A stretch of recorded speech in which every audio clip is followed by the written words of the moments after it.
All right, welcome everyone, and thanks for coming to HABS 101, Harmful Algal Blooms 101 Lake Stories. My name is Erica Kleitz, and I'm an extension educator with Michigan Sea Grant, and I'll be your MC for the evening. So we just wanted to start with a few preliminary things, and then we'll have a short quiz for you, and then we'll go ahead and get started with our talks.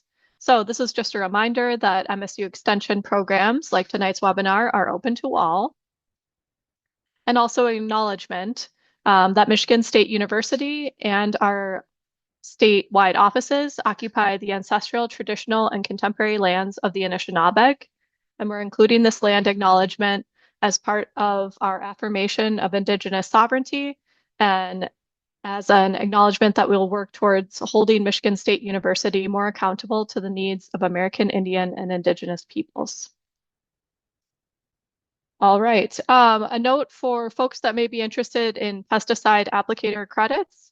So we do have MDARD pesticide applicator credits available for this talk this evening. So you just need to stay on at the end of the webinar and provide a little bit of information to us to get that credit. So thanks for joining us tonight. As I said, my name is Erica Kleitz and I'm with Michigan Sea Grant. So this is our order of speakers tonight. We will have a talk on Little Long Lake by Teresa Jim Schiffler. Then we'll have a talk on Spring Lake by Jim Walters. And then finally, algae treatment options for small lakes, a case study from Grand Lake St. Mary's from Sylvia Newell. But first, before that, we're going to do a brief quiz. So if you've been on one of these HABS 101 webinars before, you might remember that we like to give you a little quiz to get our heads wrapped around what is a harmful algal bloom or a HAB again.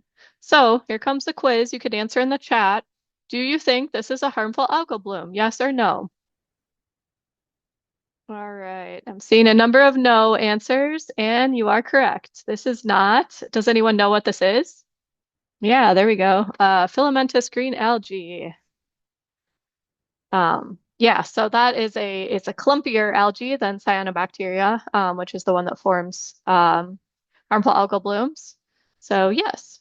All right, I've got another one for you. What do you think? Is this a harmful algal bloom? Yes or no? All right, we've got some of both, so a little bit more disagreement on this one.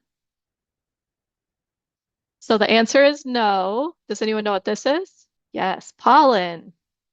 So this is pollen on Lake Michigan. So at a certain time of the year when there's a lot of pollen in the air, it can accumulate on the water and then get kind of concentrated into one area, like in this boat launch.